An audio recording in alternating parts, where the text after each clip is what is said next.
Director's Reflections for September 25th of 2022. The journalistic instinct. The journalistic instinct is the hunch that often makes a newspaper editor suddenly change the hierarchy of a story that was scheduled as the main front page story. It is a quality that is not taught in communication schools, but that emerged in reporters or directors in the last moments of making decisions about the content or destination of information. This experience, the nose and the knowledge of what the audience might want, is what awakens that instinct, something that has also happened to me on several occasions.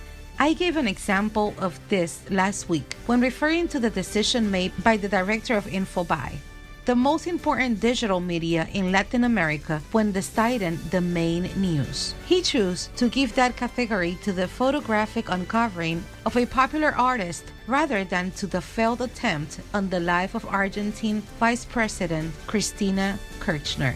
Instinct led him to calculate that the apparently banal news about the artist Wanda Narda would interest the public more than the other, and he was right. I remember something similar that happened with Davis Hunk, the first director of the innovative American newspaper USA Today, when it came to light on September 15th in 1982, 40 years ago. Hunk had finished the first edition with a story about the electoral fight in the United States and went to have a few drinks in a restaurant near the newspaper's headquarters to get rid of the stress of the inaugural work. There, all the parishioners were talking about an episode that had just happened that day, the tragic death of the famous actress and Princess Grace of Monaco in a car accident.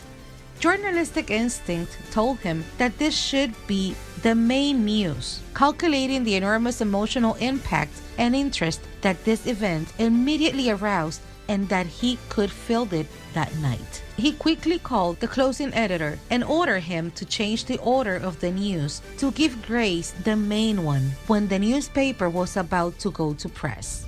That's how it was. The next day, USA Today grabbed the audience, and it became backed by its colorful and innovative television screen-like design, America's largest circulation daily newspaper for a long time. For Listín Diario, voiceover and translations by Indira Rodriguez.